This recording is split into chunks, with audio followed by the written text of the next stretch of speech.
니체와 함께하는 노년의 삶과 지혜. 50에서 80대대를 위한 강한 노년 철학서. 니체가 노년에게 말을 걸다. 이른을 넘긴 어느 봄날 나는 공원 벤치에 앉아 있었다. 손주가 놀이터에서 뛰어노는 모습을 바라보면서 문득 이런 생각이 들었다. 나는 언제부터 늙은 사람이 되었을까? 관절이 아프기 시작했을 때? 머리카락이 하얗게 변했을 때? 아니면 사람들이 나를 어르신이라 부르기 시작했을 때? 그날 저녁 오랜만에 책장을 뒤적이다가 젊은 시절 읽었던 니체의 책을 다시 꺼내 들었다. 차라투스트라는 이렇게 말했다. 페이지를 넘기는 순간 한 문장이 눈에 들어왔다. 내가 살아온 삶을 다시 살고 싶은가? 그렇다면 그것이 진정한 삶이다. 그 문장을 읽는 순간 가슴이 뜨거워졌다. 니체는 노년에 대해 직접 쓰지 않았지만 그의 모든 글은 노년을 사는 우리에게 말을 걸고 있었다. 젊은 시절에는 이해하지 못했던 그 문장들이 이제는 내 삶의 무게와 함께 다가왔다. 현대의 노년은 과거와 다르다. 우리는 더 오래 살고 더 건강하며 더 많은 가능성을 가지고 있다. 하지만 동시에 우리는 더 외롭고 더 불안하며 삶의 의미를 찾는데 더 어려움을 겪는다. 퇴직 후 찾아온 공허함, 자녀들의 독립 후 느껴지는 쓸쓸함, 친구들의 부재와 건강에 대한 걱정, 그리고 무엇보다 이제 끝나가는구나라는 막연한 두려움. 이 책은 그런 우리에게 니체가 건네는 메시지를 담았다. 니체의 철학은 결코 쉽지 않다. 그는 때로 과격하고 때로 냉정하며 때로 이해하기 어렵다. 하지만 그의 핵심 메시지는 분명하다. 삶은 끝까지 긍정되어야 한다. 고통도 쇠퇴도 상실도 포함해서. 이 책은 니체의 주요 저서들을 바탕으로 노년의 삶에서 마주하는 실제 문제들을 다룬다. 철학 강의가 아니라 삶의 안내서로서, 학문적 해설이 아니라 실용적 지혜로서 니체를 읽는다. 각 장은 노년의 우리가 겪는 구체적인 문제에서 시작한다. 외로움, 고통, 관계의 변화, 의미의 상실, 죽음에 대한 두려움. 그리고 니체의 사상을 통해 이러한 문제들을 새로운 시각으로 바라본다. 이것은 단순한 위로가 아니다. 니체는 위로하지 않는다. 대신 그는 우리를 깨운다. 너는 아직 강해질 수 있다. 너는 아직 창조할 수 있다. 너는 아직 사랑할 수 있다. 이 책을 읽는 당신이 60대든 70대든 80대든 상관없다. 중요한 것은 나이가 아니라 태도다. 니체는 말한다. 중요한 것은 얼마나 오래 사느냐가 아니라 어떻게 사느냐다. 이 책은 우리에게 새로운 관점을 제시한다. 노년은 끝이 아니라 시작이다. 약함이 아니라 강함이다. 포기가 아니라 창조다. 그리고 무엇보다 노년은 우리가 진정으로 자유로워질 수 있는 유일한 시기다. 이제 니체의 목소리에 귀를 기울여보자. 그는 100년도 더 전에 살았지만 그의 말은 오늘날 노년을 사는 우리에게 여전히 생생하게 울린다. 1장. 나이 듦에 대한 오해들. 노년이 약하다는 착각. 70이 넘어서도 매일 아침 산책을 하는 이웃 할아버지가 있다. 어느 날 그분께 물었다. 건강 비결이 뭔가요? 그분은 웃으며 답했다. 비결은 없어요. 그냥 계속 걷는 거지. 그 순간 나는 깨달았다. 약함은 나이에서 오는 것이 아니라 멈춤에서 온다는 것을. 우리 사회는 노년을 약함의 동의어로 여긴다. 보호받아야 할 대상, 도움이 필요한 존재, 서서히 소멸해가는 생명. 하지만 이것은 진실의 절반에 불과하다. 육체는 쇠약해질 수 있지만 정신은 오히려 강해질 수 있다. 니체는 인간적인, 너무나 인간적인에서 이렇게 말한다. 노년은 높은 산에 올라 세상을 내려다보는 것과 같다. 정상에 오른 사람은 비로소 전체 풍경을 본다. 젊은 시절 우리는 안개 속을 걷는다. 모든 것이 가까이 있고 급박하며 중요해 보인다. 작은 실패는 재앙처럼 느껴지고 사소한 성공은 인생의 전부인 것처럼 여겨진다. 하지만 나이가 들면서 안개가 걷힌다. 우리는 비로소 무엇이 진짜 중요한지, 무엇이 그저 지나가는 것인지 구분할 수 있게 된다. 65살에 암 진단을 받은 한 선생님이 있었다. 모두가 그를 불쌍히 여겼다. 하지만 그는 오히려 평온해 보였다. 이상하게도 지금이 제 인생에서 가장 명확한 시기예요 라고 그는 말했다. 무엇을 해야 하는지, 누구와 시간을 보내야 하는지, 무엇이 진짜 소중한지 이제야 알겠어요. 이것이 노년의 첫 번째 힘이다. 명료함. 젊음의 혼란에서 벗어나 본질을 보는 힘. 니체는 이를 높은 곳에서 보는 시야라고 불렀다. 물론 육체적 쇠약은 현실이다. 무릎이 아프고 기억력이 떨어지며 계단을 오르기가 힘들다. 하지만 여기서 중요한 것은 관점이다. 우리는 이러한 변화를 잃어버림으로 볼 수도 있고 변화로 볼 수도 있다. 한 할머니는 관절염 때문에 더 이상 마라톤을 뛸 수 없게 되었다. 처음에는 좌절했다. 하지만 대신 수영을 시작했다. 물속에서는 관절이 아프지 않아요. 그리고 알았죠. 나는 달리기를 좋아했던 게 아니라 움직임 자체를 좋아했다는 걸요. 니체는 말한다. 장애물은 극복되어야 할 것이 아니라 새로운 길을 발견하게 하는 것이다. 노년의 약함은 선택의 문제다. 우리는 쇠약해지는 것을 선택할 수도 있고 다르게 강해지는 것을 선택할 수도 있다. 근육은 약해질 수 있지만 의지는 강해질 수 있다. 속도는 느려질 수 있지만 깊이는 깊어질 수 있다. 이것이 니체가 말하는 힘의 의지의 진정한 의미다. 세상은 늙지 않았는데 우리의 생각만 늙었다. 70대 후반의 한 교수는 여전히 새로운 언어를 배우고 있었다. 주변 사람들은 물었다. 이 나이에 왜 새로 배우세요? 그는 웃으며 답했다. 이 나이라서 배우는 거예요. 젊었을 때는 시간이 많다고 생각해서 미뤘거든요. 이제는 미룰 시간이 없어요. 우리는 종종 이런 말을 한다. 이제 나이가 들어서. 이 문장은 대부분 포기의 이유가 된다. 이제 나이가 들어서 새로운 것을 배울 수 없다. 이제 나이가 들어서 여행을 갈 수 없다. 이제 나이가 들어서 사랑할 수 없다. 하지만 니체는 즐거운 학문에서 정반대로 말한다. 나이가 들수록 더 자유로워져야 한다. 왜냐하면 잃을 것이 줄어들기 때문이다. 생각해보라. 젊은 시절 우리는 얼마나 많은 것을 두려워했는가? 실패에 대한 두려움, 타인의 시선에 대한 두려움, 안정을 잃을까 하는 두려움. 하지만 노년에 접어들면서 이러한 두려움들은 점차 사라진다. 이미 충분히 실패했고 충분히 성공했으며 타인의 시선이 그다지 중요하지 않다는 것을 깨닫는다. 80대 화가 한 분은 이렇게 말했다. 젊었을 때는 그림이 잘 팔릴까 걱정했어요. 사람들이 좋아할까 걱정했고요. 이제는 그냥 그려요. 내가 그리고 싶은 것을. 그랬더니 더 좋은 그림이 나오더군요. 세상은 변하지 않았다. 우리가 세상을 보는 방식이 변했을 뿐이다. 아니, 오히려 늙는 것은 우리가 아니라 우리의 편견이다. 우리는 나이가 들면서 점점 더 해야 한다는 생각에서 자유로워진다. 성공해야 한다. 인정받아야 한다. 좋은 사람이어야 한다. 이 모든 해야 한다는 점차 하고 싶다로 바뀐다. 한 할머니는 75살에 처음으로 오토바이 면허를 땄다. 가족들은 놀랐다. 위험하지 않아요? 할머니는 웃으며 답했다. 평생 안전하게 살았어요. 이제 좀 위험하게 살아도 되잖아요? 니체가 말하는 정신의 젊음은 나이와 무관하다. 그것은 호기심을 유지하는 것, 새로운 것을 시도하는 것, 고정관념을 깨는 것이다. 우리의 몸은 늙을 수 있지만 정신은 선택의 문제다. 문제는 우리가 스스로에게 부여하는 한계다. 이 나이에라는 말은 사실 이 나이에도가 되어야 한다. 이 나이에도 사랑할 수 있다. 이 나이에도 배울 수 있다. 이 나이에도 도전할 수 있다. 실제로 많은 연구는 노년의 뇌가 젊은 뇌와 다른 방식으로 작동하지만 그것이 반드시 열등하다는 의미는 아니라고 말한다. 노년의 뇌는 패턴을 더 잘 인식하고 경험을 더 잘 통합하며 복잡한 문제를 더 지혜롭게 해결한다. 80살의 어느 작곡가는 말했다. 지금이 제 인생에서 가장 창조적인 시기예요. 젊었을 때는 기교를 부렸다면 이제는 진짜를 만들어요. 늙어가는 것과 깊어지는 것은 다르다. 우리는 나이를 계산할 때 숫자로 센다. 50, 60, 70? 하지만 니체는 다른 방식으로 나이를 센다. 얼마나 깊어졌는가, 얼마나 자유로워졌는가, 얼마나 자기 자신이 되었는가. 차라투스트라는 이렇게 말했다 해서. 니체는 정신의 세 가지 변화를 이야기한다. 낙타, 사자, 어린아이. 낙타는 짐을 지고 순종한다. 사자는 반항하고 투쟁한다. 그리고 어린아이는 순수하게 창조한다. 노년은 어린아이의 단계다. 짐을 내려놓고 투쟁을 끝내고 순수하게 존재하는 것.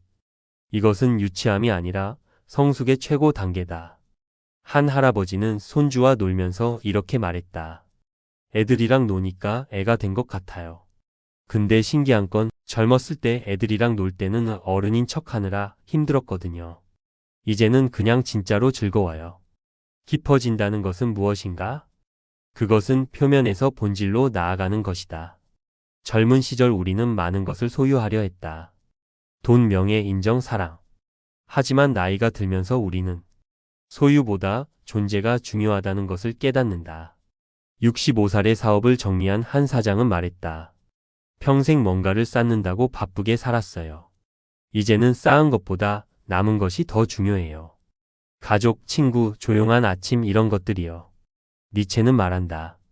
진정으로 자유로운 사람은 아무것도 필요 없는 사람이 아니라 필요한 것이 무엇인지 아는 사람이다. 깊어진다는 것은 또한 자기 자신을 더 깊이 이해하는 것이다. 젊은 시절 우리는 세상이 우리를 어떻게 보는지에 집중했다. 하지만 노년에는 우리 자신이 우리를 어떻게 보는지가 중요해진다. 70대의 한 여성은 말했다. 평생 좋은 엄마, 좋은 아내, 좋은 며느리가 되려고 노력했어요. 이제야 물어요. 나는 어떤 사람이고 싶었나? 이것이 노년의 진짜 과제다.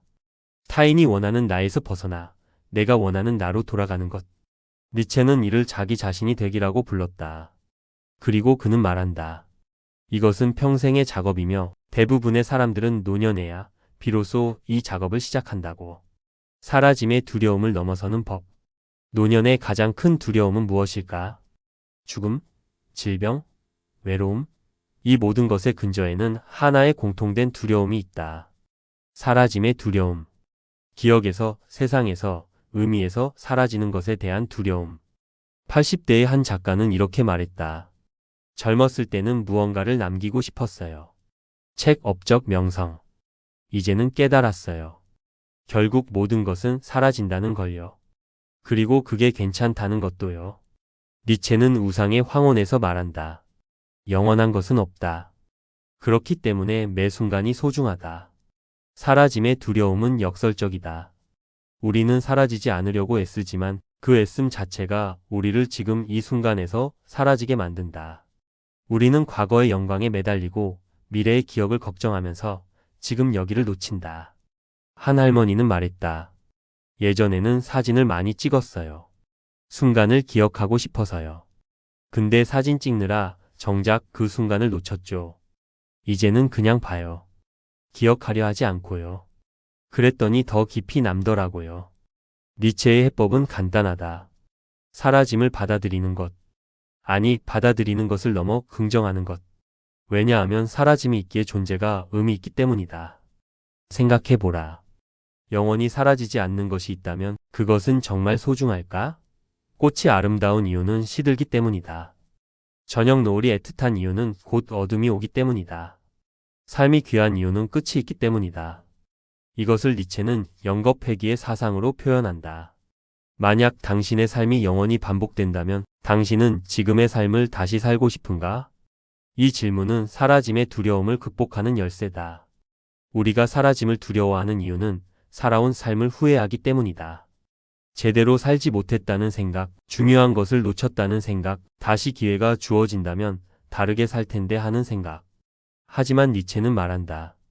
다시 살 수 있다고 해도 똑같이 살 것이다. 왜냐하면 그것이 내 삶이기 때문이다. 좋았던 것도 나빴던 것도 고통도 기쁨도 모두 포함해서. 75살의 한 선생님은 제자들에게 이렇게 말했다. 내 인생에 후회가 없다고 하면 거짓말이겠죠. 하지만 후회를 후회하지는 않아요. 그 후회들도 내 삶의 일부니까요. 사라짐의 두려움을 넘어서는 법은 사라지지 않으려 애쓰는 것이 아니다. 오히려 완전히 충실히 진정으로 존재하는 것이다. 그러면 사라짐도 두렵지 않다. 왜냐하면 우리는 이미 충분히 여기 있었기 때문이다.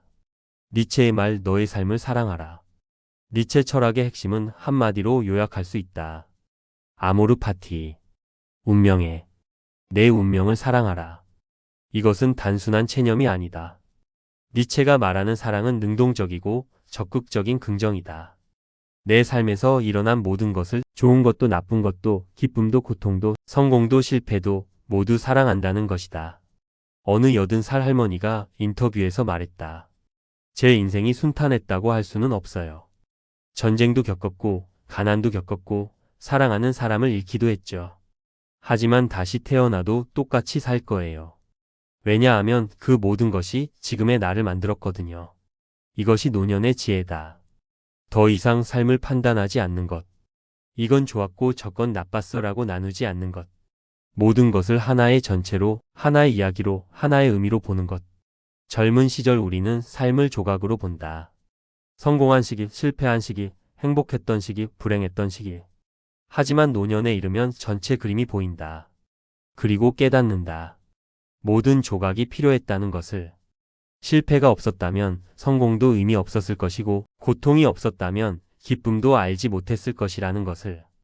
니체는 이 사람을 보라 해서 말한다. 나의 공식은 위대함을 위한 것이다. 아모르 파티 운명에. 달리 되기를 원하지 않는 것, 앞으로도, 뒤로도, 영원 속에서도. 노년에 우리가 할 수 있는 가장 위대한 일은 우리 삶을 사랑하는 것이다. 변명하지 않고, 후회하지 않고, 다른 삶을 꿈꾸지 않고, 오직 우리가 산 삶을 온전히 받아들이고 사랑하는 것. 한 할아버지는 손자에게 말했다. 할아버지는 부자가 되지 못했어. 유명해지지도 못했지. 하지만 할아버지 인생을 다른 것과 바꾸지 않을 거야.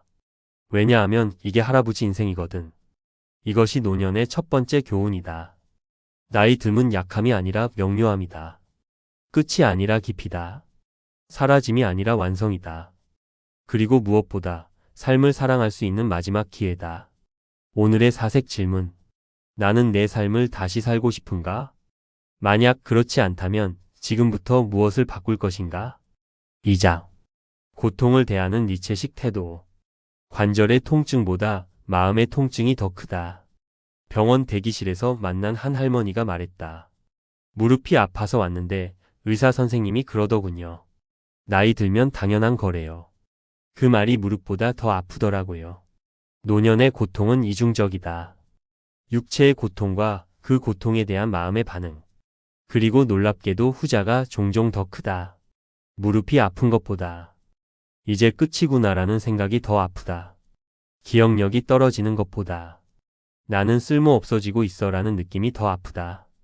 니체는 즐거운 학문에서 말한다. 고통 자체는 문제가 아니다. 문제는 고통의 의미가 없다고 생각하는 것이다. 생각해보라. 같은 통증이라도 의미가 있으면 견딜 수 있다. 운동 후의 근육통은 괜찮다. 그것은 성장의 신호니까. 출산의 고통도 견딜 수 있다. 새 생명을 위한 것이니까. 하지만 노년의 통증은? 우리는 종종 그것을 무의미한 쇠퇴의 신호로 받아들인다. 그래서 더 아프다. 70대의 한 남성은 말했다. 허리가 아프기 시작했을 때 저는 우울해졌어요. 이제 끝이구나 싶었죠. 그런데 물리치료사 선생님이 그러더군요. 허리가 아픈 건 당신이 여전히 움직이고 있다는 증거예요. 움직이지 않으면 아프지도 않죠. 그 말에 생각이 바뀌었어요. 니체의 관점에서 보면 노년의 통증은 쇠퇴의 신호가 아니라 삶이 여전히 진행 중이라는 신호다. 아픈 것은 살아있다는 증거다. 느끼는 것은 존재한다는 증거다. 더 중요한 것은 마음의 통증이다. 외로움, 무용감, 소외감. 이것들은 관절염보다 더 많은 노인을 괴롭힌다. 한 연구에 따르면 만성 통증을 겪는 노인 중 우울증을 함께 겪는 비율이 50%가 넘는다. 통증 자체보다 통증이 의미하는 것, 즉 나는 이제 무력하다는 생각이 우울증을 만든다. 80대의 한 여성은 이렇게 말했다. 혼자 사는 게 외롭지 않아요. 외로운 건 혼자 있을 때 아무도 내 존재를 필요로 하지 않는다는 생각이 들 때예요. 니체는 우리에게 고통을 다르게 보라고 말한다. 고통을 적으로 보지 말고 스승으로 보라고. 고통은 우리에게 무언가를 가르치려 한다. 관절의 통증은 우리에게 더 천천히, 더 의식적으로 움직이라고 가르친다. 외로움은 우리에게 진짜 관계가 무엇인지 가르친다. 무력감은 우리에게 힘의 다른 형태를 발견하게 한다. 고통을 피하지 말고 의미를 줘라. 우리 사회는 고통을 피하는 것을 최우선으로 여긴다. 진통제, 항우울제, 온갖 치료법. 물론 이것들은 필요하고 도움이 된다. 하지만 니체는 다른 접근을 제시한다. 고통을 제거하려 하지 말고 고통의 의미를 부여하라. 이것은 무슨 뜻일까? 한 할아버지의 이야기를 들어보자. 그는 심한 관절염으로 더 이상 목공일을 할 수 없게 되었다. 평생 손으로 물건을 만들며 살아온 그에게 이것은 정체성의 상실이었다. 처음에는 좌절했다. 하지만 어느 날 손자가 물었다. 할아버지, 어떻게 나무를 깎는 거예요? 그는 깨달았다. 직접 하지 못해도 가르칠 수는 있다는 것을. 그는 손자에게 목공을 가르치기 시작했다.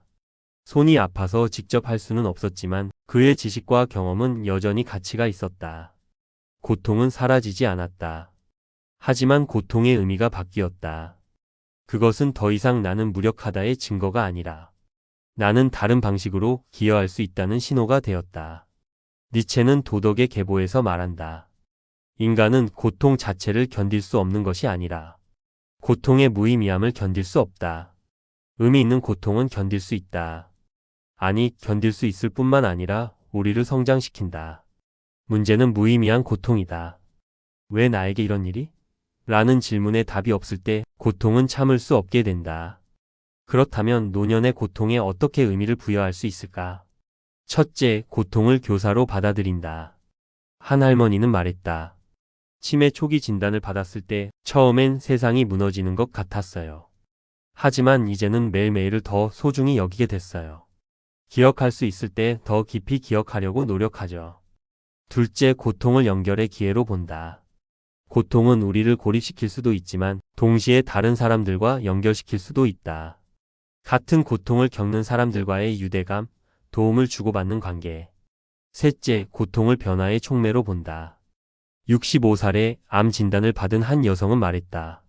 암은 제 인생을 바꿨어요. 나쁘게가 아니라 좋게요. 진짜 중요한 것이 무엇인지 알게 됐거든요. 이제는 하고 싶은 말을 하고 만나고 싶은 사람을 만나고 미루지 않아요. 고난은 위대한 스승이다의 진짜 뜻. 고난은 위대한 스승이다 하라는 말은 흔한 진부한 표현처럼 들린다. 특히 실제로 고통받고 있는 사람에게는 공허하게 들릴 수 있다. 하지만 니체가 말하는 것은 단순한 위로가 아니다. 니체는 이 사람을 보라 해서 자신의 경험을 이야기한다. 그는 평생 심한 두통과 시력 문제로 고통받았다. 때로는 몇 주씩 침대에 누워 지내야 했다. 하지만 그는 말한다. 내 질병은 내 최고의 스승이었다. 그것이 나를 깊이로 이끌었다. 무슨 뜻일까? 고통은 우리를 표면에서 깊이로 데려간다. 모든 것이 순조로울 때 우리는 피상적으로 산다. 습관대로, 관성대로, 생각 없이. 하지만 고통이 오면 우리는 멈추고 물어야 한다. 왜? 무엇을? 어떻게? 70대의 한 선생님은 뇌졸중 후 말했다. 한쪽 팔을 쓸 수 없게 되었을 때 저는 처음으로 제 몸에 대해 진지하게 생각했어요. 지금까지 당연하게 여겼던 모든 움직임이 얼마나 복잡하고 놀라운지 알게 됐죠. 고난이 스승인 이유는 또 다른 데 있다. 고난은 우리의 한계를 보여주지만 동시에 우리가 생각했던 것보다 더 강하다는 것도 보여준다. 우리는 우리가 견딜 수 있다고 생각한 것보다 더 많이 견딜 수 있다. 80대의 한 할머니는 말했다. 남편을 잃었을 때 저는 제가 살아남을 수 없을 거라고 생각했어요. 50년을 함께 산 사람인데 어떻게 혼자 살아요. 하지만 살아남았어요. 그리고 알았죠. 나는 생각보다 강하다는 걸. 니체의 유명한 말이 있다.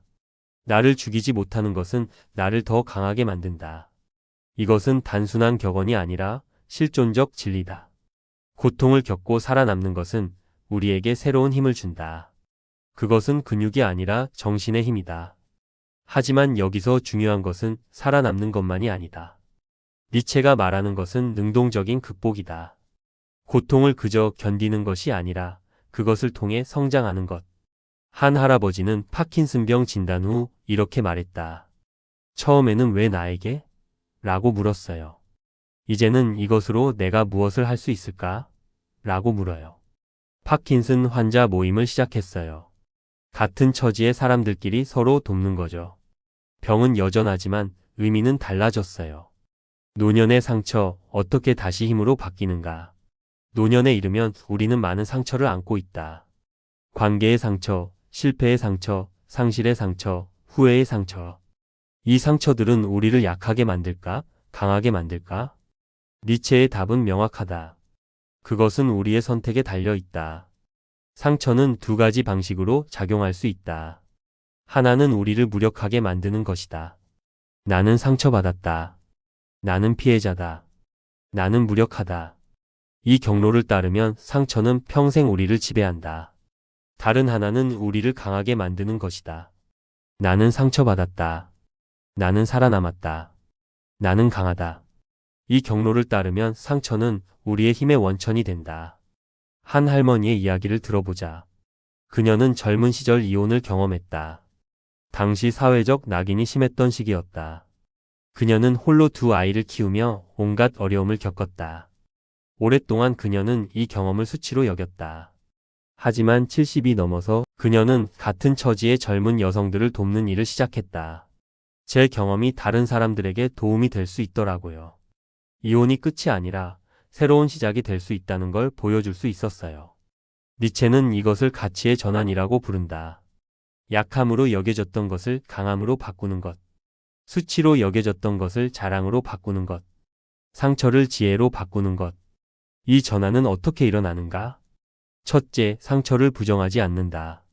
많은 사람들이 다 잊었어요 라고 말하지만 실제로는 억압하고 있을 뿐이다. 니체는 말한다. 상처를 직시하라. 그것이 얼마나 아팠는지 인정하라. 둘째, 상처에서 배운 것을 찾는다. 모든 상처는 교훈을 담고 있다. 때로는 다른 사람에 대한 교훈이고 때로는 우리 자신에 대한 교훈이다. 셋째, 상처를 다른 사람을 돕는 데 사용한다. 우리의 고통은 다른 사람의 고통을 이해하게 만든다. 우리의 상처는 다른 사람의 상처를 치유하는 도구가 될 수 있다.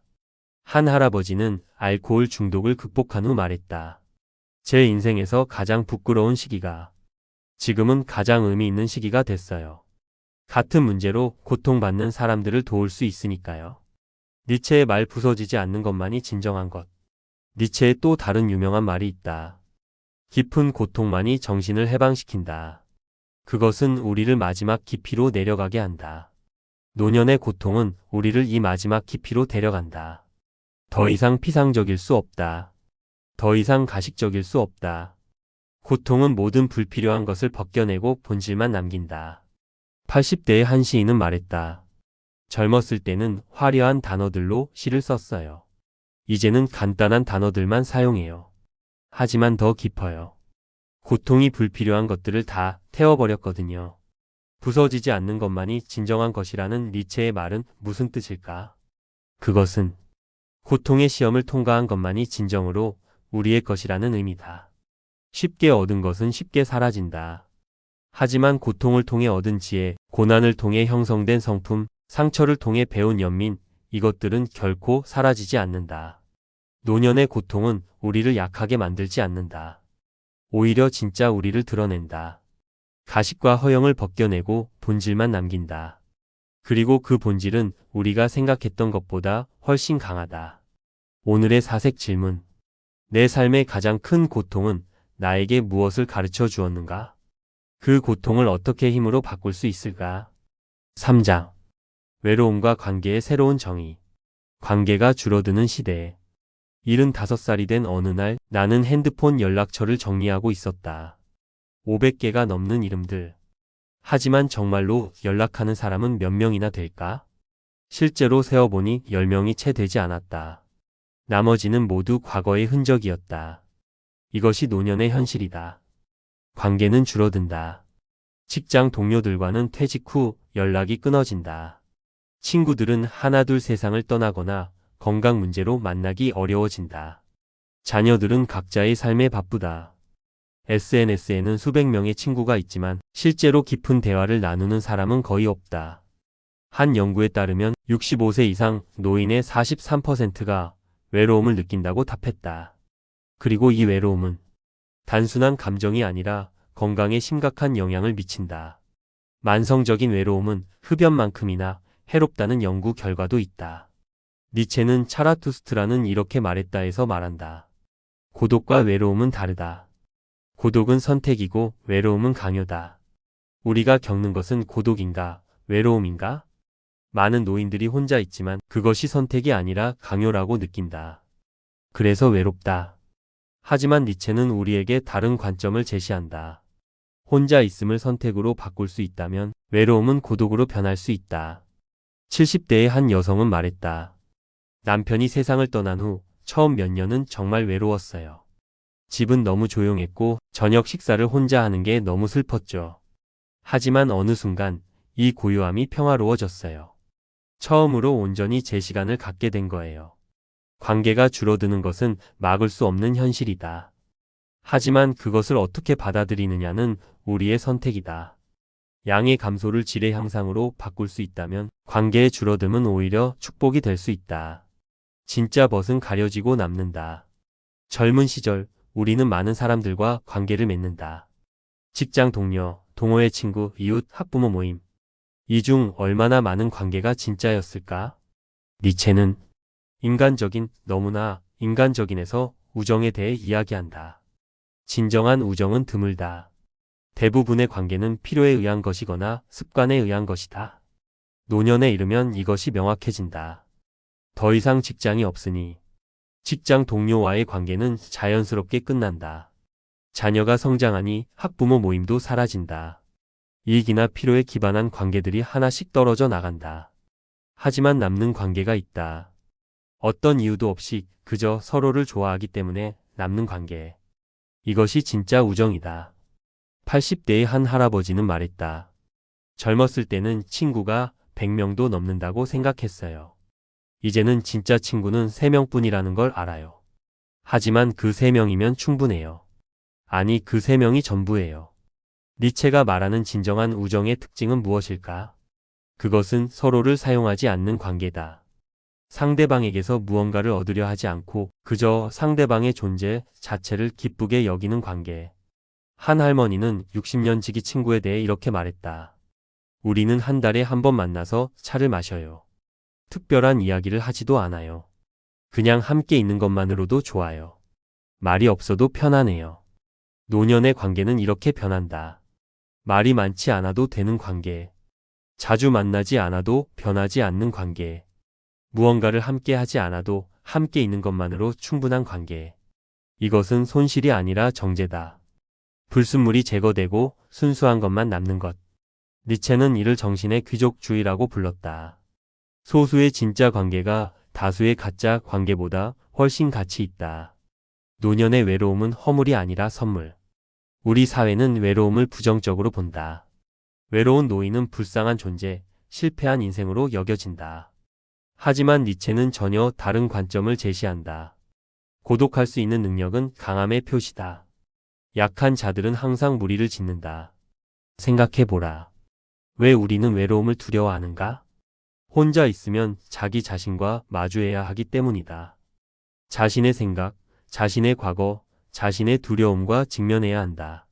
이것이 두렵기 때문에 우리는 끊임없이 사람들 속으로, 소음 속으로, 바쁨 속으로 도망친다. 하지만 노년은 이 도망을 멈추고 자기 자신과 마주할 수 있는 마지막 기회다. 70대의 한 철학자는 말했다. 젊었을 때는 혼자 있는 시간이 두려웠어요. 생각이 너무 많아지고 불안해지고 우울해졌죠. 이제는 혼자 있는 시간이 가장 소중해요. 비로소 진짜 나와 대화할 수 있거든요. 니체는 차라투스트라는 이렇게 말했다 해서 광야로의 후퇴를 이야기한다. 차라투스트라는 사람들을 떠나 홀로 산속으로 들어간다. 그곳에서 그는 자기 자신을 발견하고 진정한 지혜를 얻는다. 노년의 외로움은 이런 광야가 될 수 있다. 소음에서 벗어나 침묵 속에서, 바쁨에서 벗어나 고요 속에서 우리는 비로소 자기 자신의 목소리를 들을 수 있다. 한 할머니는 말했다. 자녀들이 다 독립하고 집이 조용해졌을 때 처음엔 너무 썰렁했어요. 하지만 그 고요함 속에서 처음으로 제 마음의 소리를 들었어요. 평생 다른 사람들의 필요에 맞춰 살았는데 이제야 나는 뭘 원하지? 라고 물을 수 있게 됐어요. 외로움을 선물로 받아들이는 법은 무엇일까? 첫째, 외로움과 고독을 구분한다. 외로움은 누군가가 필요하다는 결핍감이다. 고독은 나 자신으로 충분하다는 충만함이다. 같은 혼자 있음이지만 의미가 완전히 다르다. 둘째, 혼자 있는 시간을 의도적으로 즐긴다. 책을 읽고 산책을 하고 음악을 듣고 생각에 잠긴다. 혼자 있음을 능동적인 선택으로 만든다. 셋째, 자기 자신과의 대화를 연습한다. 일기를 쓰거나 명상을 하거나 단순히 자신에게 질문을 던진다. 나는 지금 무엇을 느끼는가? 무엇을 원하는가? 무엇이 진짜 중요한가? 단단한 혼자와 부드러운 관계 만들기. 니체의 역설적인 통찰이 하나 있다. 진정으로 관계를 잘 맺으려면 먼저 혼자 있는 법을 배워야 한다는 것이다. 자기 자신과 평화롭지 못한 사람은 다른 사람과도 평화로울 수 없다. 생각해보라. 우리가 관계에서 문제를 겪는 이유는 무엇인가? 대부분은 우리 자신의 불안이나 결핍을 상대방이 채워주기를 기대하기 때문이다. 외로우니까 누군가와 함께 있고 싶다. 불안하니까 확인받고 싶다. 자신감이 없으니까 인정받고 싶다. 이런 필요에서 시작된 관계는 건강할 수 없다.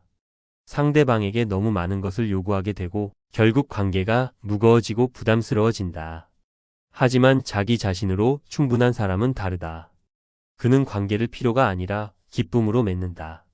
상대방에게서 무언가를 얻으려 하지 않고 그저 함께 있음을 즐긴다. 70대의 한 부부가 있었다. 결혼 50년이 넘었지만 여전히 사이가 좋았다. 비결을 물었더니 남편이 답했다. 우리는 각자 독립적이에요. 아내는 아내의 취미가 있고 나는 나의 취미가 있어요. 하지만 저녁에 함께 차를 마시는 시간은 꼭 지켜요. 서로를 필요로 하지 않지만 함께 있기를 선택해요. 이것이 니체가 말하는 이상적인 관계다. 단단한 혼자를 기반으로 한 부드러운 관계. 각자가 독립적이지만 함께 있을 때 더 풍요로워지는 관계. 노년의 관계는 이렇게 진화할 수 있다. 더 이상 상대방을 소유하려 하지 않고 통제하려 하지 않고 바꾸려 하지 않는다. 그저 있는 그대로 받아들이고 함께 있음을 즐긴다. 한 할머니는 손자와의 관계에 대해 이렇게 말했다. 예전에는 손자가 자주 오지 않으면 섭섭했어요. 이제는 달라요. 손자는 손자의 삶이 있어요.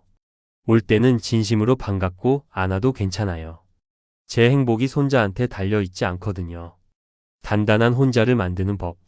혼자 있는 시간을 즐기는 취미를 개발한다. 자기 자신에 대한 이해를 깊게 한다. 타인의 인정에서 자유로워진다. 자기 충족적인 일상을 만든다. 부드러운 관계를 만드는 법. 기대를 줄인다. 상대방이 있는 그대로를 받아들인다. 함께 있음을 의무가 아니라 선택으로 만든다. 깊이는 유지하되 집착은 버린다. 니체의 말. 혼자 있는 법을 아는 자만이 자유롭다. 니체의 이 말은 특히 노년에 중요한 의미를 갖는다. 왜냐하면 노년은 필연적으로 혼자 있는 시간이 많아지는 시기이기 때문이다. 혼자 있는 법을 모르는 사람은 노년이 지옥이 된다. 끊임없이 누군가를 찾고 무언가로 시간을 채우려 하고 텅 빈 시간을 두려워한다. 하지만 혼자 있는 법을 아는 사람에게 노년은 자유의 시간이다. 80대의 한 작가는 말했다. 이제는 아무도 내게 뭘 하라고 하지 않아요. 어디 가라고 하지도 않고 뭘 쓰라고 하지도 않아요. 완전한 자유죠. 처음에는 당황스러웠지만 이제는 이 자유가 너무 좋아요. 니체가 말하는 자유는 외부적 제약의 부재가 아니라 내부적 충만함이다. 아무도 필요 없다는 것이 아니라 아무도 없어도 괜찮다는 것이다. 이것이 진정한 자유다. 노년의 외로움을 자유로 바꾸는 핵심은 관점의 전환이다. 나는 버려졌다가 아니라 나는 자유롭다. 아무도 없다가 아니라 온전히 나다. 한 할아버지는 말했다. 요양원에 들어온 첫날 정말 외로웠어요. 모두가 낯설고 집이 그리웠죠. 하지만 며칠 지나니 깨달았어요.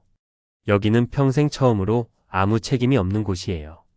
밥도 누가 해주고 청소도 누가 해주고 저는 그냥 존재하기만 하면 돼요. 이게 자유구나 싶더라고요. 오늘의 사색 질문. 나는 혼자 있을 때 무엇을 하는가? 외로움을 느끼는가? 아니면 자유를 느끼는가? 어떻게 하면 혼자 있음을 두려움이 아니라 선물로 받아들일 수 있을까? 4장. 삶의 의미를 다시 만드는 법. 지금까지의 나에 머물지 않기.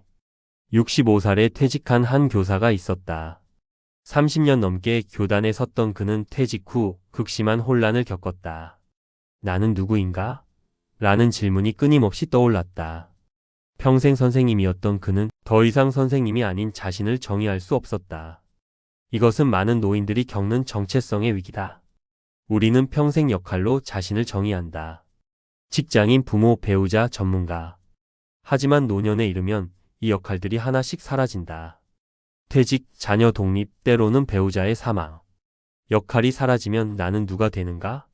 니체는 차라투스트라는 이렇게 말했다에서 말한다. 너는 내가 아니라 내가 될 수 있는 것이다. 이 말은 정체성이 고정된 것이 아니라 유동적이라는 뜻이다.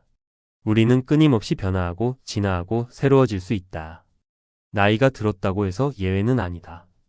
그 교사는 결국 새로운 정체성을 찾았다. 지역 도서관에서 아이들에게 책을 읽어주는 자원봉사를 시작한 것이다. 여전히 가르치고 있지만 이제는 의무가 아니라 즐거움으로 해요. 월급도 없고 평가도 없어요. 순수하게 좋아서 하는 거죠. 지금까지의 나에 머물지 않는다는 것은 과거를 부정하는 것이 아니다. 오히려 과거를 발판 삼아 새로운 나로 나아가는 것이다. 교사였던 경험은 사라지지 않는다. 다만 새로운 형태로 표현될 뿐이다. 70대의 한 사업가는 말했다. 사업을 정리하고 처음엔 상실감이 컸어요. 나는 사업가인데 사업이 없으면 뭐지? 하지만 깨달았어요. 나는 사업가가 아니라 도전하는 사람이었다는 걸요. 이제는 다른 방식으로 도전해요. 등산, 새로운 언어 배우기 이런 것들이요. 니체가 말하는 것은 바로 이것이다. 우리의 본질은 우리가 했던 것이 아니라 우리가 하는 방식이다. 교사의 본질은 교실이 아니라 가르치는 것이다. 사업가의 본질은 회사가 아니라 도전하는 것이다. 노년은 역할에서 본질로 돌아가는 시기다. 외부적 정의에서 내부적 정의로. 무엇을 하는지가 아니라 누구인지로. 퇴직, 자녀 독립 이후 찾아오는 공허. 한 연구에 따르면 퇴직 후 첫 2년이 가장 힘든 시기라고 한다. 갑자기 생긴 시간을 어떻게 채워야 할지 모르고 목적 없이 떠도는 느낌을 받는다. 자녀가 독립한 후 빈 둥지 증후군을 겪는 부모들도 마찬가지다. 60세에 퇴직한 한 회사원은 말했다. 첫 달은 좋았어요. 쉬는 게 천국 같았죠. 둘째 달부터 불안해지기 시작했어요. 이렇게 아무것도 안 하고 살아도 되나? 셋째 달에는 우울해졌어요. 내가 쓸모없는 사람이 된 것 같았거든요. 니체는 이 공허를 예상했다. 우상의 황혼에서 그는 말한다. 목적을 잃은 삶은 견딜 수 없다. 인간은 의미를 필요로 한다. 문제는 의미의 부재가 아니라 의미를 찾는 방법을 모른다는 것이다. 평생 우리는 외부에서 주어진 목적을 따랐다. 학교의 목적, 회사의 목적, 가족의 목적. 하지만 노년에는 아무도 우리에게 목적을 주지 않는다. 우리가 스스로 만들어야 한다. 이것은 어려운 일이다. 하지만 동시에 기회이기도 하다. 처음으로 진짜 내가 원하는 것을 할 수 있는 기회. 70대의 한 여성은 말했다. 자녀들 키울 때는 내 시간이 하나도 없었어요. 이제 시간이 생겼는데 뭘 해야 할지 모르겠더라고요. 그래서 젊었을 때 하고 싶었던 것들을 적어봤어요. 그림 그리기, 악기 배우기, 여행하기. 하나씩 해보니까 삶이 다시 의미 있어졌어요. 공허를 채우는 첫 단계는 공허를 인정하는 것이다. 나는 지금 비어있다라고 솔직히 말하는 것. 이것을 수치로 여기지 말고 새로운 시작의 신호로 받아들이는 것. 두 번째 단계는 작은 실험들을 시작하는 것이다. 거창한 목적을 찾으려 하지 말고 그저 호기심 가는 것을 해보는 것. 새로운 취미, 봉사활동, 공부 무엇이든. 세 번째 단계는 의미가 발견되기를 기다리는 것이다. 의미는 계획할 수 없다. 살아가다 보면 자연스럽게 발견된다. 중요한 것은 움직이는 것, 시도하는 것, 열려있는 것이다. 새로운 목표를 만드는 니체식 전략. 니체의 철학에서 핵심 개념 중 하나는 힘의 의지다. 이것은 단순히 권력이나 지배를 원한다는 뜻이 아니다. 성장하려는 의지, 극복하려는 의지, 창조하려는 의지를 말한다. 노년에도 이 의지는 여전히 작동한다. 아니, 작동해야 한다. 니체는 말한다. 성장을 멈추는 순간 우리는 죽기 시작한다. 그렇다면 노년에 어떤 목표를 가질 수 있을까? 젊은 시절처럼 출세나 성공을 목표로 할 수는 없다. 노년의 목표는 다른 성질이어야 한다. 첫째, 성취보다 과정을 중시하는 목표. 80대에 피아노를 배우기 시작한 할머니는 말했다. 음악가가 되려는 게 아니에요. 배우는 과정 자체가 즐거워요. 매일 조금씩 나아지는 걸 느끼는 게 기쁘죠. 둘째, 경쟁보다 자기 극복을 목표로. 70대에 마라톤을 시작한 할아버지는 말했다. 남들과 경쟁하지 않아요. 작년의 나, 어제의 나와 경쟁해요. 조금이라도 더 멀리 갈 수 있으면 그게 승리예요. 셋째, 소유보다 경험을 목표로. 60대에 세계 여행을 시작한 부부는 말했다. 무언가를 모으거나 쌓으려는 게 아니에요. 경험하고 느끼고 기억하려는 거죠. 물건은 남기지 못하지만 경험은 영원히 우리 것이에요. 넷째, 받는 것보다 주는 것을 목표로. 퇴직 후 봉사활동을 시작한 선생님은 말했다. 평생 받고 살았어요. 이제는 줄 차례예요. 주는 게 받는 것보다 더 행복하더라고요. 니체식 목표 설정의 핵심은 자기 극복이다. 어제의 나보다 오늘의 나가 조금이라도 나아지는 것. 이것이 노년의 성장이다. 창조적 노년을 위한 작은 실천들. 니체는 창조를 인간의 가장 고귀한 활동으로 본다. 그리고 창조는 예술가만의 전유물이 아니다. 누구나 자신의 삶을 창조할 수 있다. 삶 자체를 예술 작품으로 만들어라. 노년에도, 아니, 특히 노년의 창조는 가능하다. 창조는 나이와 무관하다. 오히려 경험과 지혜가 쌓인 노년이 더 깊은 창조를 할 수 있다. 창조적 노년을 위한 실천들. 1. 매일 무언가를 만든다. 글을 쓰거나, 그림을 그리거나, 요리를 하거나, 정원을 가꾼다. 형태는 중요하지 않다. 중요한 것은 무에서 유를 만드는 경험이다. 75살의 한 할아버지는 매일 손자에게 짧은 이야기를 써서 보낸다. 작가가 되려는 게 아니에요. 손자와 연결되는 방법이고 제 생각을 정리하는 방법이에요. 2. 새로운 것을 배운다. 뇌과학 연구에 따르면 새로운 것을 배우는 것은 뇌를 활성화시키고 노화를 늦춘다. 하지만 더 중요한 것은 배움 자체의 기쁨이다. 80살에 대학에 입학한 할머니는 말했다. 학위가 목적이 아니에요. 배우는 게 즐거워요. 젊은 학생들 사이에 앉아 강의를 듣는 게 제겐 모험이에요. 3. 자신만의 의식을 만든다. 니체는 일상의 의식이 삶의 리듬과 의미를 준다고 말한다. 매일 같은 시간에 산책하기, 매주 같은 요일에 특정 활동하기, 이런 작은 의식들이 삶을 구조화한다. 80대의 한 화가는 말했다. 매일 아침 커피를 마시면서 창밖을 봐요. 그리고 그날 보이는 것을 스케치해요. 비가 오든 눈이 오든 45년째 하고 있는 의식이에요. 4. 미완성을 두려워하지 않는다. 젊은 시절에는 모든 것을 완성하려 한다. 하지만 노년에는 미완성도 괜찮다. 오히려 미완성이 다음 세대에게 완성의 기회를 준다. 할아버지가 시작한 정원을 손자가 이어받는다. 할머니가 시작한 자수를 손녀가 완성한다. 이것이 세대를 잇는 창조다. 5. 자신의 이야기를 기록한다. 회고록을 쓰거나 인생 이야기를 녹음하거나 사진을 정리하며 주석을 다는 것. 이것은 단순한 기록이 아니라 자신의 삶을 의미 있게 만드는 창조 행위다. 니체의 말. 너 자신을 창조하라. 니체의 가장 유명한 명령 중 하나다. 우리는 주어진 존재가 아니라 창조하는 존재다. 우리는 태어날 때의 우리가 아니라 우리가 만들어가는 우리다. 노년은 이 창조의 마지막 단계다. 평생 쌓아온 경험, 지혜, 상처, 기쁨을 모두 모아서 최종적인 나를 만드는 시기. 80대의 한 조각가는 말했다. 젊었을 때는 돌을 깎으면서 뭔가를 만들려고 했어요. 이제는 돌 안에 이미 있는 것을 드러내요. 나도 마찬가지예요. 평생 뭔가가 되려고 애썼는데 이제는 이미 내 안에 있는 나를 드러내고 있어요. 자신을 창조한다는 것은 과거를 새롭게 해석하는 것, 현재를 의미 있게 만드는 것, 미래를 열린 가능성으로 보는 것, 자신의 가치를 스스로 정의하는 것, 타인의 기대가 아니라 자신의 진실을 따르는 것. 70대의 한 여성은 말했다. 평생 착한 딸, 착한 아내, 착한 엄마가 되려고 노력했어요. 이제는 착한 나가 되려고 해요. 남이 보는 나가 아니라 내가 보는 나요. 오늘의 사색 질문. 나는 지금 무엇을 창조하고 있는가? 내가 진정으로 하고 싶은 것은 무엇인가? 만약 나이와 조건의 제약이 없다면 나는 무엇을 시도할 것인가? 마이너스 마이너스 마이너스. 5장. 마음의 회복력, 아모르 파티, 운명의. 노년의 큰 슬픔들 상실 부재후에. 노년은 상실의 시기다. 이것은 냉정한 현실이다. 우리는 건강을 잃고, 사랑하는 사람을 잃고, 능력을 잃고, 때로는 독립성을 잃는다. 80대의 한 할머니는 말했다. 70까지는 괜찮았어요.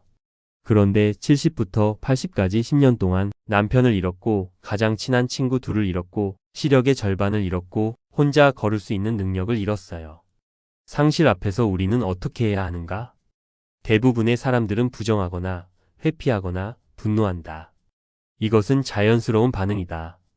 하지만 니체는 다른 길을 제시한다. 즐거운 학문에서 니체는 말한다. 아모르 파티에머 FATI.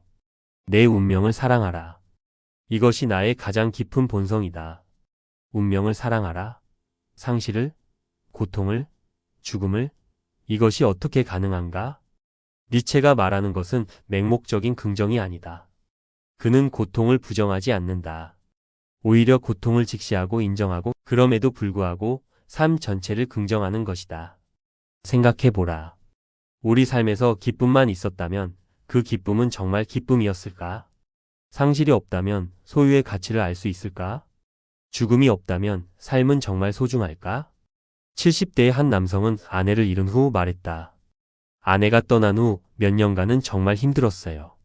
왜 나를 남기고 갔을까? 원망도 했죠. 하지만 시간이 지나면서 깨달았어요. 그 슬픔 자체가 우리 사랑의 증거라는 걸요. 슬프지 않았다면 그건 사랑하지 않았다는 뜻이잖아요. 이것이 아모르 파티의 첫 번째 단계다. 상실과 고통조차 우리 삶의 일부로 받아들이는 것. 제거하려 하지 않고 회피하려 하지 않고 있는 그대로 마주하는 것. 삶 전체를 끌어안는 태도. 니체의 아모르 파티는 선택적 긍정이 아니다. 좋은 것만 사랑하고 나쁜 것은 거부하는 것이 아니다. 모든 것을 긍정하는 것이다. 이 사람을 보라 해서 니체는 이렇게 쓴다. 나의 공식은 위대함을 위한 것이다. 아모르 파티 운명에. 달리 되기를 원하지 않는 것, 앞으로도, 뒤로도, 영원 속에서도. 달리 되기를 원하지 않는 것. 이것이 핵심이다. 우리는 항상 무언가가 달랐으면 좋겠다고 생각한다. 더 건강했으면, 더 부유했으면, 더 성공했으면. 특히 노년에는 더 젊었으면이라는 생각이 끊임없이 떠오른다. 하지만 니체는 묻는다. 만약 당신의 삶이 정확히 지금 그대로 모든 고통과 기쁨, 모든 실패와 성공을 포함해서 영원히 반복된다면 당신은 그것을 받아들일 수 있는가? 이것이 니체의 영겁회귀 사상이다. 삶이 무한히 반복된다면 우리는 지금의 삶을 다르게 살 것인가? 80대의 한 할아버지는 말했다. 만약 다시 태어난다면 뭘 다르게 하고 싶으냐고 손자가 물었어요. 생각해봤는데 아무것도 바꾸고 싶지 않더라고요. 실수도 후회도 아픔도 전부 나를 만든 거잖아요. 하나라도 빠지면 지금의 내가 아니에요. 삶 전체를 끌어안는다는 것은 쉽지 않다. 특히 큰 상실을 겪었을 때, 깊은 후회가 있을 때, 돌이킬 수 없는 실수를 했을 때. 하지만 니체는 말한다. 그럼에도 불구하고, 아니 바로 그렇기 때문에 삶은 긍정될 가치가 있다고. 왜냐하면 우리의 삶은 조각조각이 아니라 하나의 전체이기 때문이다. 좋은 부분만 떼어낼 수 없고 나쁜 부분만 제거할 수 없다. 모든 것이 연결되어 있고 모든 것이 의미를 만든다. 아모르 파티를 일상에서 실천하는 7가지 방법. 아모르 파티는 추상적인 철학이 아니라 구체적인 실천이다. 노년의 일상에서 어떻게 운명애를 실천할 수 있을까? 1. 아침의 긍정의식. 매일 아침 눈을 뜬 후 이렇게 말한다. 오늘 무슨 일이 일어나든 나는 받아들일 것이다. 이것은 체념이 아니라 준비다. 통제할 수 없는 것에 대한 저항을 내려놓는 것이다. 70대의 한 여성은 말했다. 매일 아침 거울을 보면서 이것이 나다라고 말해요. 주름도 백발도 처진 살도 전부 나예요. 젊어 보이려고 애쓰지 않아요. 이것이 나의 운명이고 나는 이것을 사랑해요. 2. 후회를 재해석하기. 후회는 노년의 가장 큰 적이다. 그때 이렇게 했더라면, 저 기회를 잡았더라면. 하지만 아모르 파티는 후회조차 긍정하라고 말한다. 후회하는 것이 있다면 그것을 다르게 바라본다. 그 선택 때문에 지금의 내가 있다. 다른 선택을 했다면 지금 여기 있지 않았을 것이다. 80대의 한 할아버지는 말했다. 젊었을 때 사업을 시작했다가 망했어요. 평생 그것을 후회했죠. 하지만 그 실패가 없었다면 아내를 만나지 못했을 거예요. 고향으로 돌아가지 않았을 테니까요. 3. 고통 속에서 의미 찾기. 통증이 있을 때, 질병이 있을 때 왜 나에게? 라고 묻지 말고 이것이 나에게 무엇을 가르치는가? 라고 묻는다. 관절염으로 고생하는 한 할머니는 말했다. 아픔 덕분에 제 몸에 더 주의를 기울이게 됐어요.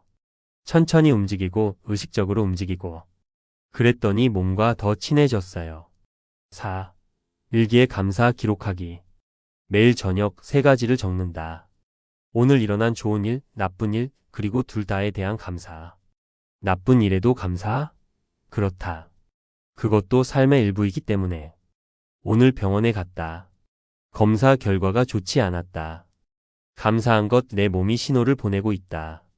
무언가 조치를 취할 수 있다. 5. 비교하지 않기. 노년에는 비교가 특히 고통스럽다. 젊은 사람들과 비교하면 우리는 항상 부족하다. 하지만 아모르 파티는 비교를 거부한다. 우리는 우리 자신의 기준으로 살 뿐이다. 70대의 한 남성은 말했다. 손자가 스마트폰을 빨리 다루는 걸 보고 부러웠어요. 나는 왜 이렇게 느린가 싶었죠. 하지만 깨달았어요. 나는 손자가 모르는 것들을 알아요. 비교할 필요가 없어요. 6. 저항을 내려놓기. 우리는 늙어가는 것에 저항한다. 주름 100발 느려지는 걸음. 하지만 저항은 고통을 배가시킨다. 아모르 파티는 저항을 내려놓는 것이다. 한 할머니는 말했다. 100발을 염색하다가 어느 날 그만뒀어요. 왜 숨기지? 이게 나인데. 처음엔 어색했지만 이제는 100발이 자랑스러워요.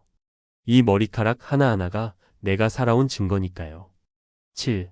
미래를 열어두기. 아모르 파티는 과거만 긍정하는 것이 아니다. 미래도 긍정한다. 무슨 일이 일어나든 우리는 그것을 받아들일 준비가 되어 있다. 80살의 한 할아버지는 말했다. 내일 어떻게 될지 몰라요. 더 아플 수도 있고 좋아질 수도 있고. 하지만 어느 쪽이든 괜찮아요. 그것도 내 삶의 일부니까요. 니체의 말 삶을 있는 그대로 사랑하라. 니체의 아모르 파티는 결국 무조건적인 사랑에 대한 이야기다. 조건 없이, 판단 없이, 변명 없이 우리의 삶을 사랑하는 것. 우리는 조건부로 사랑하는 데 익숙하다. 이것만 바뀌면 사랑할 수 있을 텐데, 저것만 없었다면 행복할 텐데. 하지만 진정한 사랑은 무조건적이다. 한 어머니가 자식을 사랑하듯이 자식이 성공했을 때만 사랑하지 않는다. 실패해도 문제를 일으켜도 사랑한다. 왜냐하면 그것이 내 자식이기 때문이다. 우리의 삶도 마찬가지다. 성공한 부분만 사랑할 것인가? 아니면 실패도, 고통도, 후회도 포함해서 전체를 사랑할 것인가? 80대의 한 할머니는 손녀에게 말했다. 할머니 인생이 완벽했냐고? 아니야. 고통도 많았고 실수도 많이 했어. 하지만 이 모든 게 할머니 인생이야. 그리고 할머니는 이 인생을 사랑해. 다시 태어나도 똑같이 살 거야. 이것이 노년의 최고 지혜다. 삶을 있는 그대로 사랑하는 것. 바꾸려 하지 않고 후회하지 않고 원망하지 않고 그저 받아들이고 사랑하는 것. 니체는 말한다. 이것이 가장 어려운 일이지만 동시에 가장 자유롭게 만드는 일이라고. 왜냐하면 삶을 사랑하는 순간 우리는 더 이상 삶의 피해자가 아니라 삶의 주인이 되기 때문이다. 오늘의 사색 질문. 내 삶에서 받아들이기. 가장 어려운 것은 무엇인가? 만약 그것조차 사랑할 수 있다면 내 삶은 어떻게 변할까? 6장. 노년의 자존심과 자기애. 자기 비난 패턴 끊기. 70대의 한 여성이 상담실을 찾았다. 저는 제 자신이 너무 싫어요 라고 그녀는 말했다. 좋은 엄마도 못 됐고 좋은 아내도 못 됐고 이제는 쓸모없는 노인이 됐어요. 노년의 많은 사람들이 자기 비난에 시달린다. 과거의 실수, 현재의 무력함, 미래의 부재. 이 모든 것이 자기 혐오의 재료가 된다. 니체는 선악의 저편에서 말한다. 스스로를 경멸하는 자는 그럼에도 불구하고 스스로를 존중한다. 경멸하는 자로서. 이것은 역설적이다. 자기 비난조차 자기 중심적이라는 뜻이다. 나는 형편없어라고 말하는 것도 여전히 나에게 집중하는 것이다. 문제는 자기 비난이 아무것도 해결하지 못한다는 것이다. 오히려 우리를 더 깊은 우울로 빠뜨린다. 자기 비난은 변화를 만들지 않는다. 오히려 변화를 막는다. 80살의 한 할아버지는 말했다. 평생 제 자신에게 엄격했어요. 더 잘할 수 있었는데 왜 그렇게 못했을까? 하지만 그 엄격함이 저를 더 나은 사람으로 만들지 못했어요. 그냥 더 불행하게 만들었을 뿐이죠. 자기 비난 패턴을 끊는 첫 단계는 그것을 인식하는 것이다. 우리는 얼마나 자주 자신에게 부정적인 말을 하는가? 나는 바보야. 나는 쓸모없어. 나는 실패자야. 이런 말들을 의식적으로 포착한다. 두 번째 단계는 그 말을 다른 사람에게 했다면 어떨지 상상하는 것이다. 친구가 당신에게 나는 쓸모없어라고 말한다면 당신은 뭐라고 할 것인가? 그렇지 않아. 너는 가치 있어라고 말할 것이다. 그렇다면 왜 자신에게는 다르게 말하는가? 세 번째 단계는 자기 연민을 실천하는 것이다. 자기 연민은 자기 동정이 아니다. 그것은 자신을 친구처럼 대하는 것이다. 실수했을 때 비난하지 않고 이해하는 것, 힘들 때 채찍질하지 않고 위로하는 것. 나는 아직도 가치 있다. 노년의 가장 큰 위기 중 하나는 가치의 상실이다. 더 이상 생산하지 않고 벌지 않고 기여하지 않는다고 느낀다.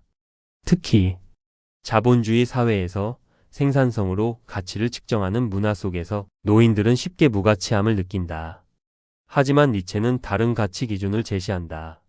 인간의 가치는 그가 무엇을 하느냐가 아니라 그가 어떤 존재이느냐에 달려 있다. 한 퇴직 교수는 말했다. 교수직을 떠났을 때 정체성 위기가 왔어요. 나는 교수니까 가치 있었는데 이제는 뭐지? 하지만 깨달았어요. 나는 교수였던 것이 아니라 배우고 가르치는 것을 사랑하는 사람이었다는 걸요. 그건 변하지 않았어요. 가치는 역할에서 오는 것이 아니라 본질에서 온다. 우리는 무엇을 하는가 보다 누구인가가 중요하다. 노년의 가치는 다른 곳에 있다. 존재의 가치. 단순히 존재한다는 것 자체가 가치다. 살아온 시간, 겪은 경험, 쌓인 지혜. 이것들은 돈으로 살 수 없는 가치다. 80대의 한 할머니는 손자에게 말했다. 할머니가 할 수 있는 일은 별로 없어. 하지만 할머니는 여기 있잖아. 그것만으로도 충분해. 연결의 가치. 노인은 세대를 잇는 다리다. 과거와 현재를, 경험과 미래를 연결한다. 한 할아버지는 말했다. 손자들에게 옛날 이야기를 해줘요. 그들의 증조 부모가 어떻게 살았는지, 어떤 시대였는지. 이 이야기들이 없으면 손자들은 뿌리를 모르고 자랄 거예요. 관점의 가치. 오래 산 사람은 다른 관점을 제공한다. 젊은이들이 중요하다고 생각하는 것이 실은 그렇지 않을 수도 있다는 것. 지금 당장은 힘들어 보여도 시간이 지나면 괜찮아진다는 것. 70대의 한 아버지는 직장에서 해고된 아들에게 말했다. 지금은 세상이 끝난 것 같겠지. 나도 너 나이 때 그랬어. 하지만 돌이켜보면 그 해고가 새로운 기회였어. 너도 곧 알게 될 거야. 남의 시선에서 벗어나기. 젊은 시절 우리는 타인의 시선을 너무 의식한다. 어떻게 보일까? 뭐라고 생각할까? 인정받을 수 있을까? 하지만 니체는 말한다. 자유로운 정신은 타인의 의견에 좌우되지 않는다. 노년의 가장 큰 축복 중 하나는 타인의 시선에서 자유로워질 수 있다는 것이다. 이제 더 이상 인상을 주어야 할 상사도 없고 경쟁해야 할 동료도 없고 증명해야 할 것도 없다. 80살의 한 여성은 말했다. 젊었을 때는 항상 예쁘게 보이려고 애썼어요. 옷차림, 화장, 말투. 모든 게 남들에게 어떻게 보일지를 의식했죠. 이제는 편한 옷을 입고 화장도 안 하고 싶은 말을 해요. 자유로워요. 물론 타인의 시선을 완전히 무시할 수는 없다. 우리는 사회적 동물이니까. 하지만 그것에 지배당하지 않을 수는 있다. 타인의 시선에서 벗어나는 연습. 1. 비판을 개인적으로 받아들이지 않기. 누군가 당신을 비판한다면 그것은 당신에 대한 것이 아니라 그 사람의 관점에 대한 것이다. 2. 칭찬에도 흔들리지 않기. 칭찬은 기분 좋지만 그것으로 자신의 가치를 정의하지 않는다. 3. 자신의 기준으로 살기. 무엇이 올바른지, 무엇이 중요한지를 타인이 아니라 자신이 결정한다. 80대의 한 할아버지는 말했다. 사람들이 뭐라고 하든 이제는 신경 안 써요. 제 나이에 이것저것 해선 안 된다고들 하는데 저는 하고 싶은 거 해요. 제 인생인데 제가 결정하죠. 자존감이 아니라 자기 긍정. 현대 심리학은 자존감을 강조한다. 하지만 자존감은 문제가 있다. 그것은 비교에 기반하기 때문이다. 나는 다른 사람보다 나은가? 나는 충분히 좋은가? 니체는 다른 개념을 제시한다. 자기 긍정. 이것은 비교가 아니라 수용이다. 나는 좋든 나쁘든 성공하든 실패하든 나 자신을 긍정한다. 차이를 보자. 자존감. 나는 다른 사람보다 낫다. 자기 긍정 나는 나다. 그것으로 충분하다. 자존감 성취의 기반. 자기 긍정 존재의 기반. 자존감 외부 승인 필요. 자기 긍정 내부 승인으로 충분. 70대의 한 여성은 말했다. 평생 남들보다 뛰어나려고 애썼어요. 더 예쁘게, 더 똑똑하게, 더 성공적으로. 지쳤어요. 이제는 그냥 나로 살아요. 비교하지 않아요. 자기 긍정을 실천하는 방법. 매일 자기 자신에게 말하기. 나는 나다. 이것으로 충분하다. 나는 나를 사랑한다. 완벽함을 추구하지 않기. 완벽함은 환상이다. 불완전함을 받아들인다. 실수를 인간성으로 보기. 실수는 결함이 아니라 인간임의 증거다. 자신의 독특함을 축하하기. 다른 사람과 다르다는 것은 문제가 아니라 선물이다. 니체의 말. 너는 너의 길을 가라. 차라투스트라는 이렇게 말했다 해서 니체는 반복해서 말한다. 너만의 길을 찾으라. 남의 길을 따라가지 말라. 노년은 마지막으로 진정으로 자신의 길을 갈 수 있는 기회다. 더 이상 부모의 기대도 직장의 요구도 사회의 압력도 없다. 오직 자기 자신만 남는다. 80살의 한 예술가는 말했다. 평생 남들이 좋다는 것을 그렸어요. 팔리는 그림, 인정받는 그림. 이제는 내가 그리고 싶은 것을 그려요. 팔리든 안 팔리든 상관없어요. 이게 내 그림이에요. 너의 길을 간다는 것은 타인의 승인을 구하지 않는 것, 유행을 따르지 않는 것, 나이에 대한 기대를 거부하는 것, 자신만의 리듬으로 사는 것, 독특함을 두려워하지 않는 것. 니체는 경고한다. 너만의 길을 가는 것은 외롭다고.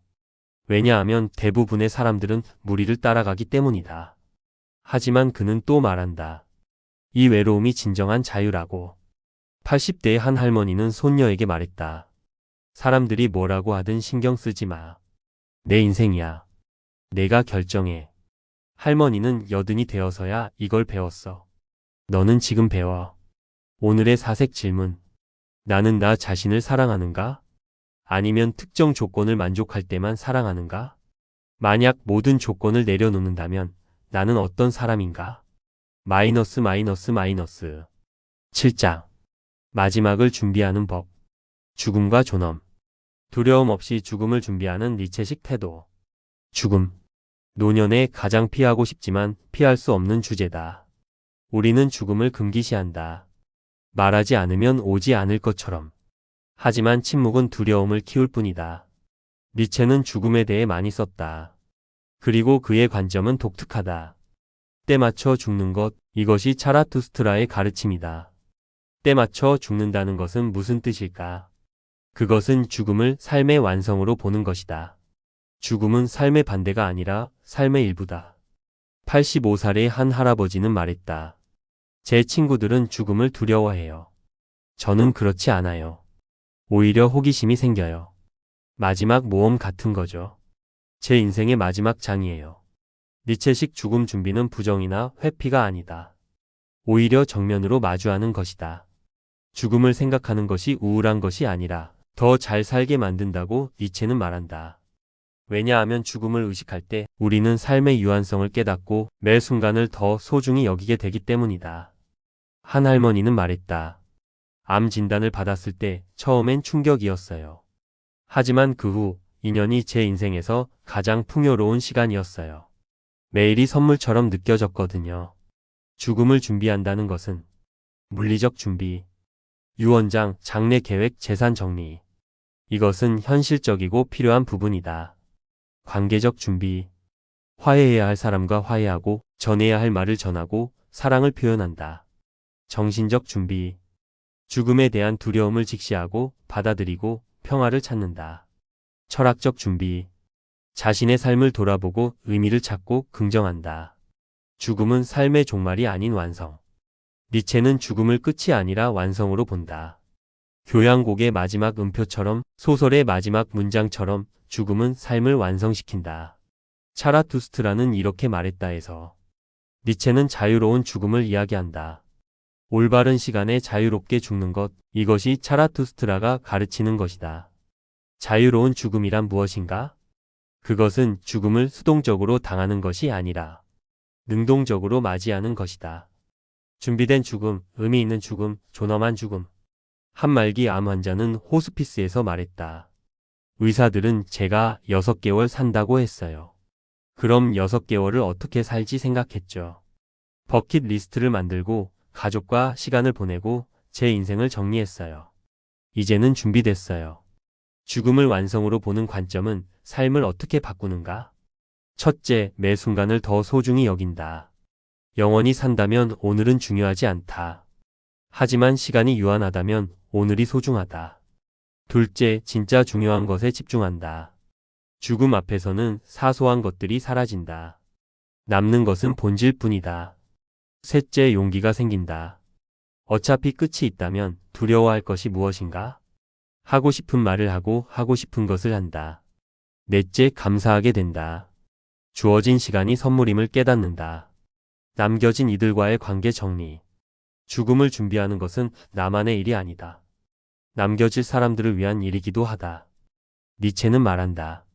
좋은 죽음은 산 자들을 위한 선물이다. 무슨 뜻일까? 우리가 어떻게 죽느냐가 남겨진 사람들에게 영향을 미친다는 것이다. 평화롭게 죽는다면 그들도 평화를 얻는다. 두려움 속에서 죽는다면 그들도 두려움을 물려받는다. 80대의 한 할아버지는 가족에게 말했다.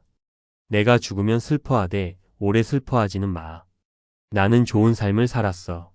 그것을 기억해줘. 그리고 너희도 좋은 삶을 살아. 남겨진 이들을 위한 준비. 1. 미해결 과제 마무리하기. 용서하지 못한 것, 사과하지 못한 것, 감사하지 못한 것. 이제라도 한다. 한 어머니는 오랫동안 연락하지 않던 딸에게 편지를 썼다. 미안하다. 사랑한다. 용서해줘. 간단한 말이지만 평생 하지 못했던 말이었다. 2. 이야기 전하기. 당신의 인생 이야기, 교훈, 가치관을 다음 세대에 전한다. 할아버지는 손자에게 말했다. 할아버지가 배운 가장 중요한 것은 이거야. 사람이 제일 중요해. 돈도 명예도 성공도 아니고 사람이야. 3. 허락하기.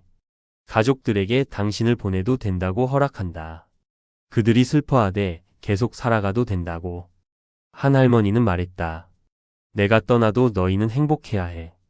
그게 나한테 주는 최고의 선물이야. 4. 기억하게 하기. 어떻게 기억되고 싶은지 말한다. 슬픈 이별이 아니라 감사한 만남으로. 유언 없는 유언 쓰는 법. 법적 유언장은 재산에 대한 것이다.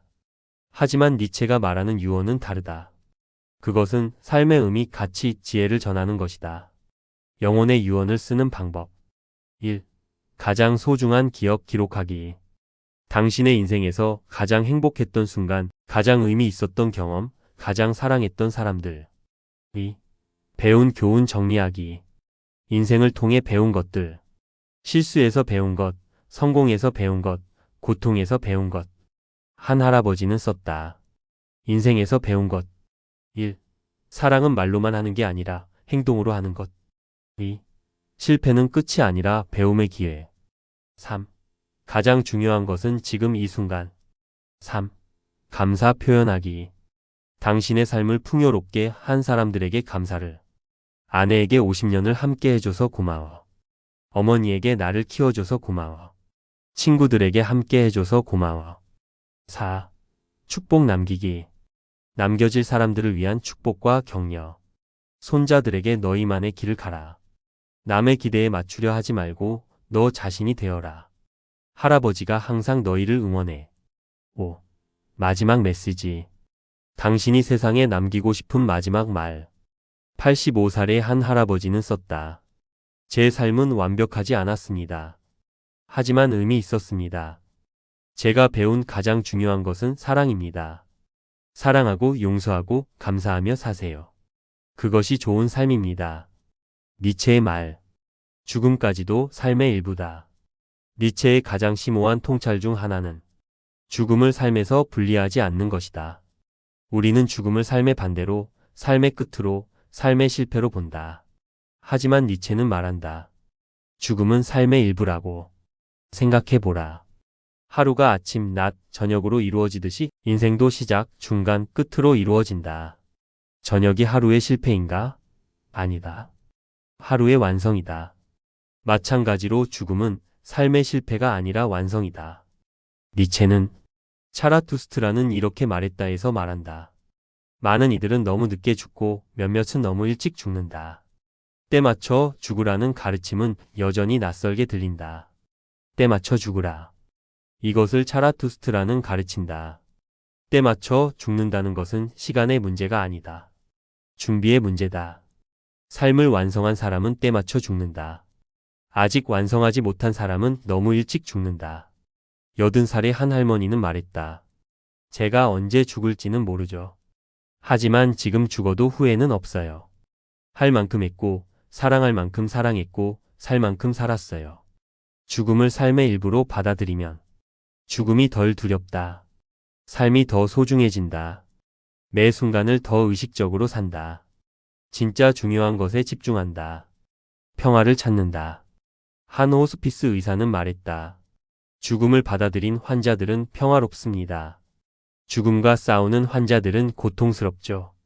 역설적이게도 죽음을 받아들일 때 더 잘 살게 됩니다. 니체의 메시지는 명확하다. 죽음을 두려워하지 말고, 회피하지 말고, 부정하지 말라. 그것을 삶의 자연스러운 부분으로, 필연적인 완성으로, 마지막 모험으로 받아들이라. 그리고 그때까지 완전히 충실히 진정으로 살아라. 오늘의 사색 질문. 만약 내가 한 달 후에 죽는다면 나는 무엇을 할 것인가? 누구에게 무슨 말을 할 것인가? 지금 그것을 하지 않는 이유는 무엇인가? 마이너스 마이너스 마이너스. 에필로그. 나이 들수록 더 자유롭게 더 강하게. 어느 가을날 공원 벤치에 앉아 단풍을 바라보고 있었다. 붉게 물든 잎들이 바람에 흔들리다 하나씩 떨어졌다. 젊은 커플이 지나가며 말했다. 낙엽이네.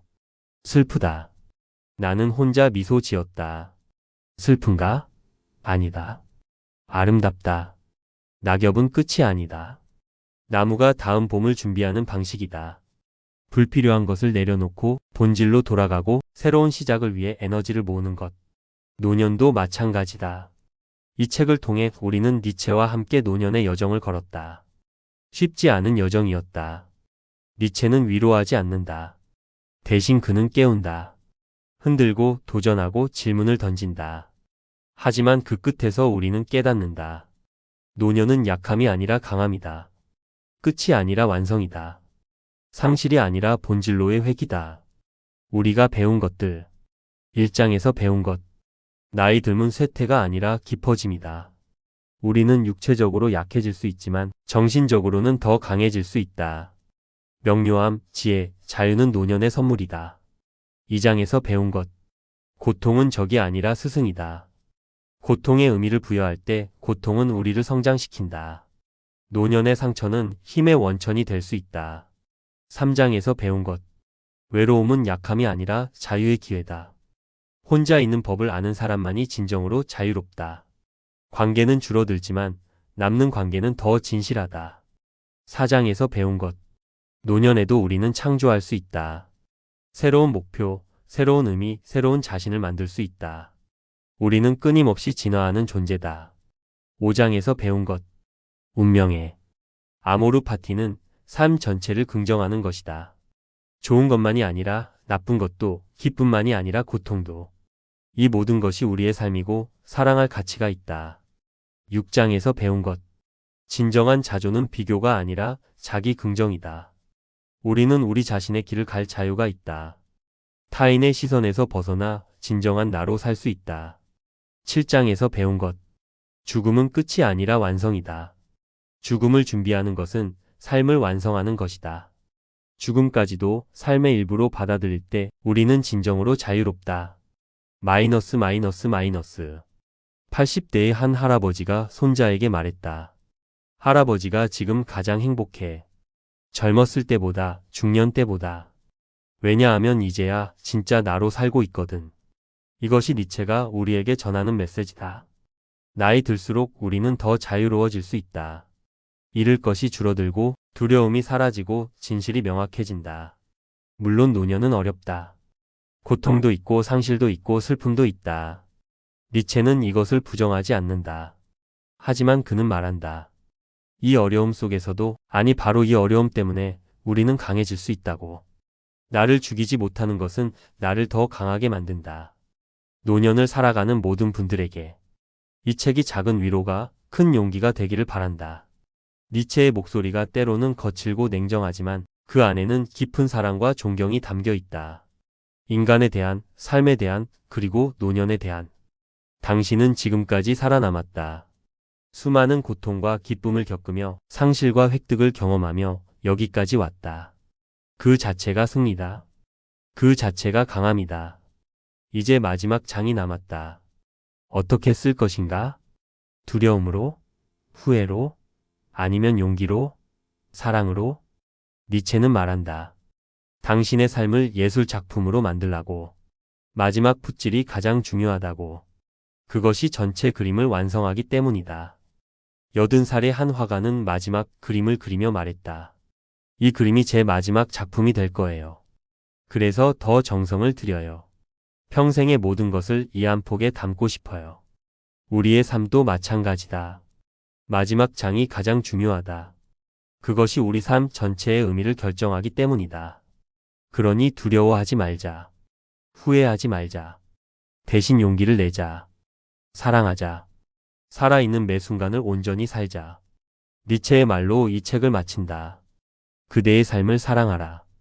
그대의 운명을 사랑하라. 그대 자신을 사랑하라. 그리고 자유롭게, 강하게, 아름답게 나이 들어가라. 마이너스. 마지막 사색 질문. 이 책을 덮고 나서 나는 무엇을 다르게 할 것인가? 오늘부터 어떻게 살 것인가? 나는 나의 노년을 어떤 이야기로 만들 것인가? 저자 후기.